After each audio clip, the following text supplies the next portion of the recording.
नमस्कार दोस्तों, आज हम लोग नए टॉपिक के साथ आए हैं जिसका नाम है मेंसुरेशन।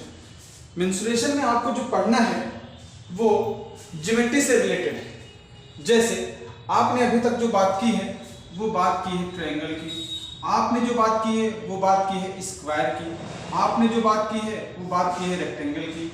इन सब से मिल करके आपने जो बात की है वो सर्कल की बात की है। इन सब चीज़ों से मिल करके जब हमारे पास कुछ सॉलिड बनते हैं तो उनके एरिया के बारे में, उनके वॉल्यूम के बारे में, या उनका यूज कहाँ करते हैं, या क्या एक्टिविटी होती है, इन सब के बारे में जब हम लोग पढ़ते हैं उस चैप्टर का नाम होता है मेंसुरेशन। ये हर एक क्लास के लिए आप पढ़ाई कर सकते हैं, 6th स्टैंडर्ड से लेकर के जहां तक आप पढ़ाई करते हैं उन सब में इनका यूज होता है। आप 11th 12th में जाएंगे वहां पर भी इसका यूज होगा। तो इसके लिए सबसे पहले हम लोग कुछ बेसिक्स बात करेंगे और उसके बाद इसके ऊपर रिलेटेड कैसे क्वेश्चंस पूछे जाते हैं, कैसे एग्जाम की तैयारी करेंगे, वो बात हम लोग करेंगे। तो यहाँ सबसे पहले हम लोग बात करते हैं, जैसे आपने सबसे छोटी क्लास में आपने ट्रायंगल के बारे में पढ़ा था। A bounded figure by 3 line segment is called triangle। अब इस ट्रायंगल के एरिया के बारे में आपने पढ़ाई कर ली। इसका एरिया कैसे हम लोग निकालते हैं? ट्रायंगल का एरिया जो होता है 1/2 बेस इंटू हाइट होता है, ये जानते हैं। हाइट क्या होती है? किसी भी बेस पर जो परपेंडिकुलर होता है वही हाइट होती है। जब साइड पर हम लोग परपेंडिकुलर लेते हैं, इस परपेंडिकुलर को हाइट बोलते हैं, और जिस साइड पर परपेंडिकुलर लेते हैं उसको बेस बोलते हैं। और अगर आप इसके पेरीमीटर की बात करें तो जो आपके पास यहाँ साइड है, ए है, बी है और यहाँ जो सी है, इन तीनों साइड का जो सम हो जाता है उसको हम लोग बोलते हैं पेरीमीटर। तो ये हम लोग ट्रायंगल के बारे में बात करिए। ट्रायंगल का एरिया जो हो जाएगा 1/2 बेस इंटू हाइट हो जाएगा, और पेरीमीटर जो हो जाएगा इसका सम ऑफ ऑल साइड्स हो जाएगा। ये आपके सामने जो दिख रहा है इसका नाम है स्क्वायर। स्क्वायर की हर एक साइड क्या होती है? इक्वल होती है, आप सब लोग जानते हैं। इसकी हर एक साइड इक्वल होती है। इसके अगर पेरीमीटर की बात करें, P इज इक्वल टू क्या हो जाएगा? तो ये हो जाएगा 4a, sum of all side a plus b plus c जितने भी हैं, तो यहाँ सब आपके पास इक्वल है, तो इसका मतलब a प्लस a 4a हो जाएगा। और अगर इसके एरिया की बात करें तो ये हो जाएगा आपके पास a स्क्वायर। एरिया जो हो जाएगा इसका a स्क्वायर हो जाएगा, मतलब साइड का स्क्वायर हो जाएगा, और इसकी जो पेरीमीटर हो जाएगा वो हो जाएगा 4a। नेक्स्ट आपके पास आता है जिसका नाम है रेक्टेंगल। रेक्टेंगल की अगर बात करें तो इसके अपोजिट साइड्स जो होती हैं वो क्या होती है? इक्वल होती है। ये इसके साइड हो जाएगी और ये बी हो जाएगी, बी की इक्वल हो जाएगी। यहाँ अगर पेरीमीटर की बात करें, पी की बात करें, तो यहाँ जो आपके पास मिलेगा 2a plus 2b, sum of all sides की बात करेंगे तो 2b 2a, यहाँ 2 कॉमन ले लेंगे, a प्लस b हो जाएगा। और अगर एरिया की बात करें तो यहाँ जो इसका एरिया हो जाएगा वो हो जाएगा साइड इंटू साइड, मतलब हो जाएगा लेंथ इंटू ब्रेथ। यहाँ l इंटू बी जो होगा वो क्या हो जाएगा? एरिया ऑफ रेक्टेंगल हो जाएगा। ये सर्कल है। यहाँ अगर सर्कल की बात करेंगे तो ये जो आपके पास हो जाएगा, यहाँ इसकी रेडियस r है, तो इसके जब पेरीमीटर की बात करेंगे तो इसके पेरीमीटर को ही हम लोग बोलते हैं सर्कमफ्रेंस। इसके पेरीमीटर को बोलते हैं सर्कमफ्रेंस, और ये होता है 2 पाई r। 2 पाई r, पाई जो होता है वो वही वैल्यू होती है जो 22/7 होती है। r की बात करें यहाँ तो r is the radius. Radius जो होती है सर्कल में क्या होती है? कॉमन होती है। यहाँ जो होती है इक्वल होती है हर एक जगह, किसी भी पॉइंट से। इस फिक्स डिस्टेंस को हम लोग बोलते हैं सेंटर। एक फिक्स डिस्टेंस से collection of all point is called the circle, and the perimeter is called the 2 pi r, and the area of circle is equal to pi r square. इसका area हम लोग निकाल सकते हैं पाई r square.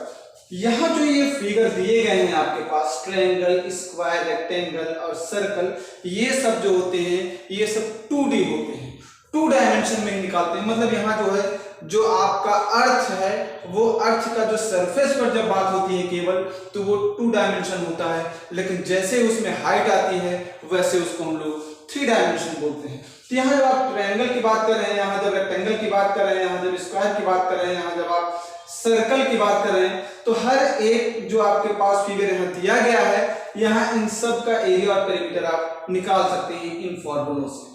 अब इन्हीं square के ऊपर जो डिपेंड होता है, यहाँ आपके पास कुछ सॉलिड बने हुए हैं। ये कैसे बने हैं, कैसे आए हैं, उनके बारे में हम लोग जानेंगे, और उनके एरिया और वॉल्यूम के भी बारे में हम लोग जानेंगे। तो यहाँ सबसे पहले हम लोग बात करते हैं, जो यहाँ ये फिगर आपके सामने दिया गया है, इस फिगर का नाम आप लोग जानिए। सबसे पहले इस फिगर का नाम जानते हैं, इसका नाम है क्यूब। ये जो दिया गया है ये क्यूब है। यहाँ जो दिया गया है इसका नाम है क्यूबॉइड। यहाँ जो नाम आपके पास दिया गया है इसका नाम है सिलेंडर। ये जो दिया गया है ये सिलेंडर हो गया है। यहाँ जो दिया गया है ये कोन है, और ये जो दिया गया है ये स्फीयर है। कैसे बने हैं, क्या हुआ है, हम लोग बात करते हैं।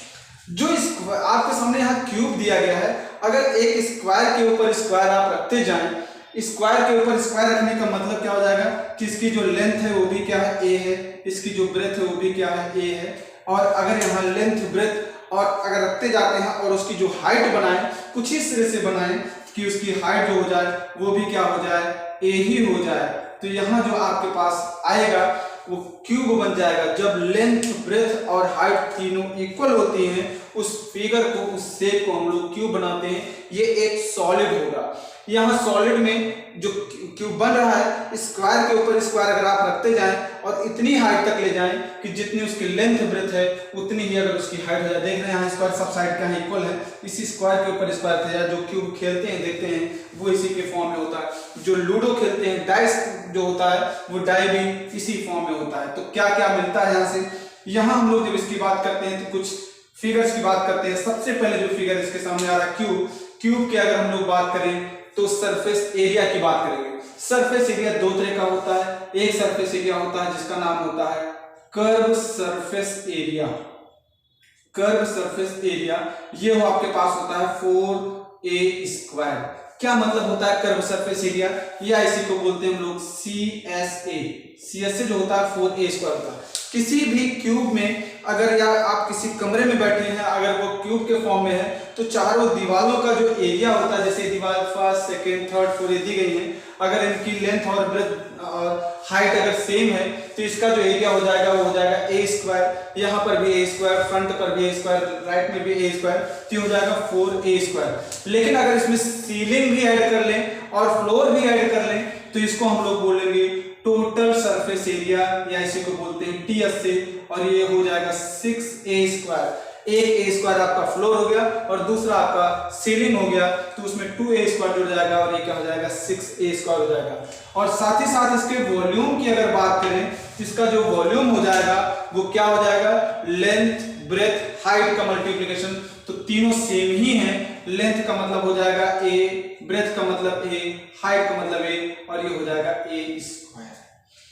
आप जरा दिमाग लगाएं कि सॉरी a क्यूब, यहाँ आप जरा दिमाग लगाएं, ये सोचें कि कैसे इसको हम लोग सॉल्व करेंगे। तो जो नीचे का एरिया होता है, जो यहाँ जो सामने है, इसका एरिया क्या होता है, a स्क्वायर, और इसी में हाइट अगर हम लोग जोड़ते चले जाएं, जितनी इसकी हाइट हो जाएगी, इसकी हाइट कितनी है, a। तो अब इन तीनों का मल्टीप्लिकेशन, ये आपके पास लेंथ, ये आपके पास ब्रेथ और ये हाइट, इसलिए इसका जो वॉल्यूम हो जाएगा वो क्या हो जाएगा, a क्यूब हो जाएगा। अब हम लोग बात करते हैं क्यूबॉइड में। सेम वर्किंग वैसे ही है, यहाँ बस थोड़ा सा चेंजेस है कि जो लेंथ है वो आपकी L है, जो ब्रेथ है वो ये है, और जो हाइट है वो क्या है, h। तो यहाँ अगर हम लोग बात करेंगे किसकी, CSA की, तो CSA जो आपको मिलेगा वो क्या मिलेगा आपको, यहाँ हम लोग चारों दीवारों की बात करेंगे। तो जो ये वाली दीवार है, यहाँ फर्स्ट सेकंड थर्ड फोर्थ, तो फर्स्ट वाली जो दीवार होगी वो हो जाएगी लेंथ इंटू, यहाँ देख रहे हैं ये L है और इसकी हाइट कितनी है, L इंटू h, प्लस आगे जो हो जाएगा वो दूसरी वाली दीवार। अब जो दीवार अगर ये लेंथ है, ये मान लीजिए L है और ये हाइट है, तो इसका एरिया क्या हो जाएगा, L इंटू h। जितना एरिया इधर होगा उतना ही एरिया फ्रंट में हो जाएगा, इसलिए यहाँ जो काम करेगा वो ट्वाइस करेगा, twice L into h, plus जो एरिया आपका इधर मिलेगा वो कितना हो जाएगा, ट्वाइस B इंटू h। तो यहाँ हो गया ट्वाइस और यहाँ हो गया B इंटू h। यहाँ जो एरिया इसका होगा वही एरिया इसका भी हो जाएगा। आप चाहें तो आप यहाँ 2 कॉमन ले सकते हैं और ये हो जाएगा L into h plus B into h। आप चाहें तो आप यहाँ से 2h भी कॉमन ले सकते हैं और ये हो जाएगा L प्लस B हो जाएगा। यहीं पर अगर आप TSA की बात करें, इसी के TSA की बात करें तो क्या मिल जाएगा, TSA जब इसका निकालेंगे तो आपको मिल जाएगा जो ऊपर ब्रेक हुआ और जो नीचे हुआ दोनों का इनका भी हो जाएगा। नीचे का एरिया क्या हो जाएगा, अगर ये लेंथ है और ये ब्रेथ है तो हो जाएगा L इंटू B, जो नीचे का होगा वही ऊपर का भी हो जाएगा। तो क्या मिलेगा, मिलेगा आपको twice of L into B plus यहाँ 2 कॉमन ले लिए हैं, b इंटू एच और प्लस मिल जाएगा h इंटू एल। तो 2lb plus bh plus hl जो हो जाएगा वो हो जाएगा total surface area of cuboid. और अगर यहाँ इसके वॉल्यूम की बात करें तो इसका वॉल्यूम जो हो जाएगा वो हो जाएगा length into breadth into height.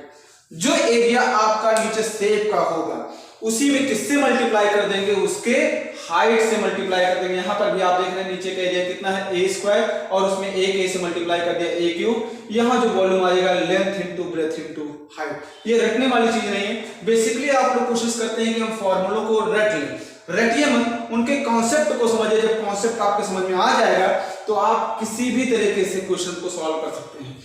आप अगर क्वेश्चन लगाने बैठेंगे मेंसुरेशन की अगर मैं बात करूं तो क्लास 7th 8th से लेकर के 11th 12th तक आपको इतने सारे बुकें मिलेंगे, इतने सारे क्वेश्चन मिलेंगे कि आप लगाते लगाते थक जाएंगे।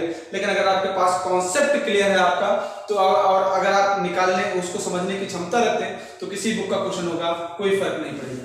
यहाँ हम लोग आगे बात करेंगे सिलेंडर की। सिलेंडर कैसे बनता है? सिलेंडर जो है वो रेक्टेंगल का ही एक फॉर्म है। आप कैसे रेक्टेंगल की बात करें, जैसे यहाँ रेक्टेंगल दिया गया है, रेक्टेंगल से ही बात करें हम लोग, ये देखिए ऐसे जैसे रेक्टेंगल दिया गया है और अगर आप इसको ऐसे ही फोल्ड कर दें, यहाँ फोल्ड करके हम लोग एक इसको सिलेंडर बना सकते हैं।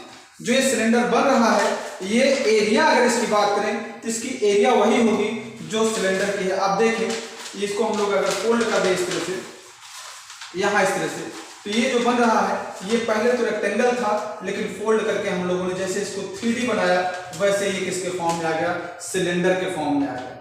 तो जो एरिया रेक्टेंगल का है वही एरिया क्या हो जाएगा, सिलेंडर का हो जाएगा। क्या फर्क होगा दोनों में वो देखते हैं।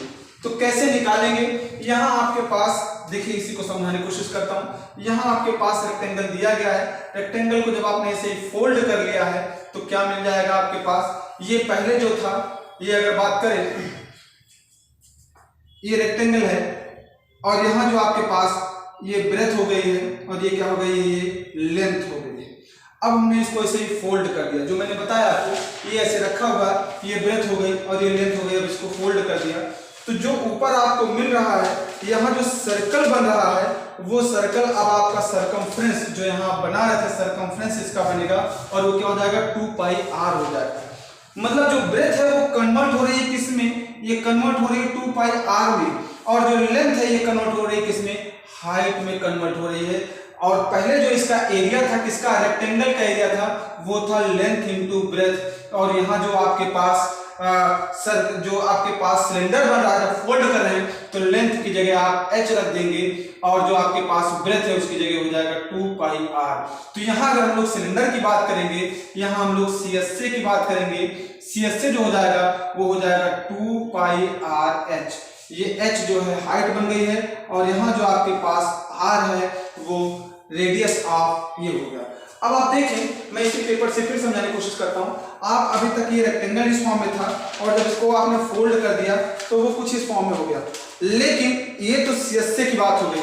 लेकिन अगर आपको इसको दोनों तरफ से, अभी हॉलो सिलेंडर देख रहे हैं आप लोग, इधर से इधर दिख रहा है, लेकिन अगर इसको पैक करना है तो एक सर्कल इधर लगाना होगा और एक सर्कल इधर लगाना होगा। मतलब जब अगर इसको टोटल बंद करना है तो यहाँ जब आप TSA की बात करेंगे, टोटल सरफेस एरिया की बात करेंगे, तो यहाँ जो आपको मिलेगा वो मिल जाएगा 2πrh और प्लस 2πr²। मतलब दो सर्कल को इसमें ऊपर नीचे बंद करना होगा। जैसे पार्टी में आप लोग एक बंद लगाते हैं, जो पार्टी शादी होती तो ऊपर नीचे उसको बंद करना पड़ता है, तब हम लोग यहाँ लगाते हैं 2πrh प्लस 2πr²। आप चाहें तो 2πr कॉमन ले सकते हैं तो यहाँ से आपको क्या मिल जाएगा, h प्लस r मिल जाएगा। ये जो आपके पास आ रहा है ये टोटल सरफेस एरिया होगा। यहाँ बात करेंगे हम लोग वॉल्यूम की, V की। जब V की बात करेंगे तो ये हो जाएगा πr²h। कहां से आया, मैंने अभी थोड़ी देर पहले बताया कि जो बेस होगा, जो बेस है आपके पास, उस बेस में ही उसकी हाइट से मल्टीप्लाई कर देते हैं। तो बेस क्या होगा, सर्कल होगा, सर्कल का जो एरिया होता है वो होता है πr² और उसी में मल्टीप्लाई कर देते हैं किससे, h से, तो इसका वॉल्यूम हो जाता है πr²h। आगे हम लोग बात करेंगे कोण की।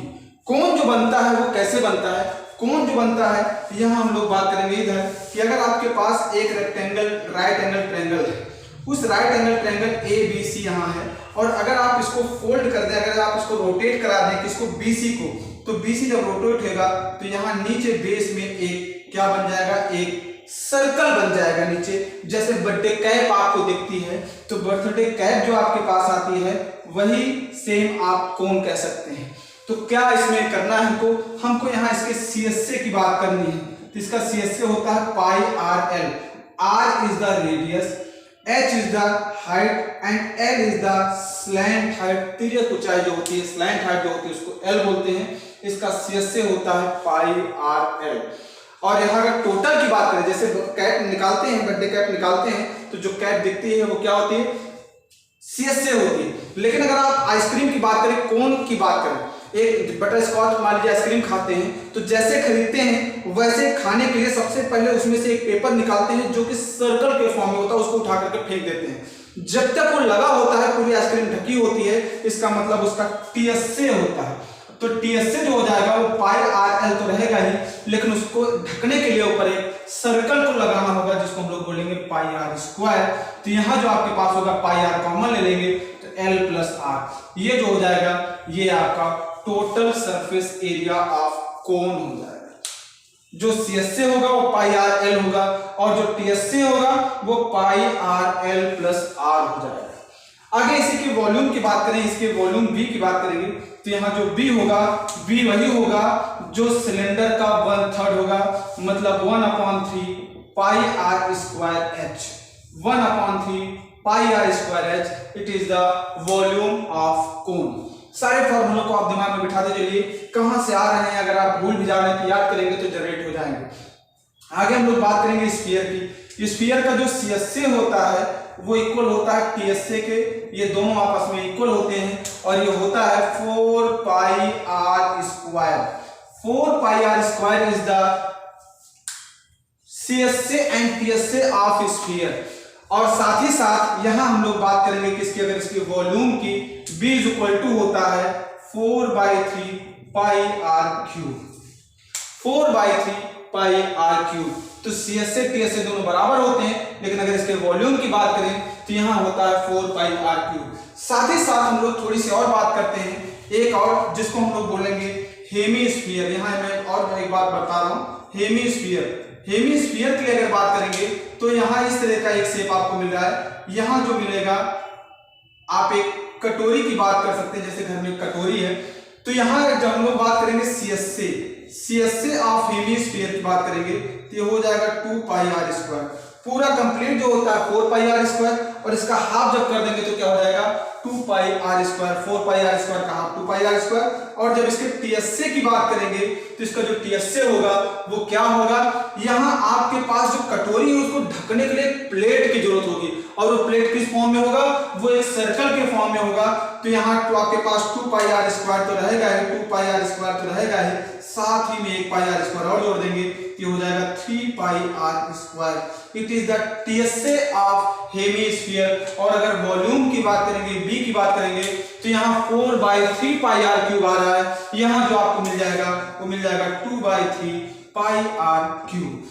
तो ये जो आपके सामने फिगर बन रहा है, यहाँ आप देख रहे हैं सबसे पहले हम लोगों ने रेक्टेंगल को जाना, स्क्वायर को, सर्कल को, रेक्टेंगल को, और उसके बाद अब हम लोग उनसे बनते हुए सॉलिड को देख रहे हैं। ये क्यूब है, ये क्यूबाइड है, ये सिलेंडर है, ये कोन है, ये स्फीयर है, और साथ ही साथ ये हेमीस्फीयर है। अब इसमें सब आपके पास रिप्रेजेंट है। एक सबसे इंपॉर्टेंट बात है, उसको आप लोग दिमाग में बिठा लीजिए कि जब हम लोग किसी भी एक सॉलिड को मेल्ट करते हैं और दूसरे में कन्वर्ट करते हैं, जैसे क्यूब को मेल्ट करके एक क्यूबाइड बनाया जाए, या क्यूबाइड को मेल्ट करके स्फीयर बनाया जाए, स्फीयर को मेल्ट करके कोन बनाया जाए, इन सब में एक चीज जो होती है वो कॉमन होती है, जिसका नाम होता है वॉल्यूम। वॉल्यूम हमेशा कांस्टेंट होता है, वो किसी भी फॉर्म से दूसरे फॉर्म में आप जा रहे हैं तो वॉल्यूम आपको हमेशा कांस्टेंट मिलेगा। इसका स्क्रीनशॉट ले लीजिए, फिर इसके क्वेश्चंस की बात करेंगे।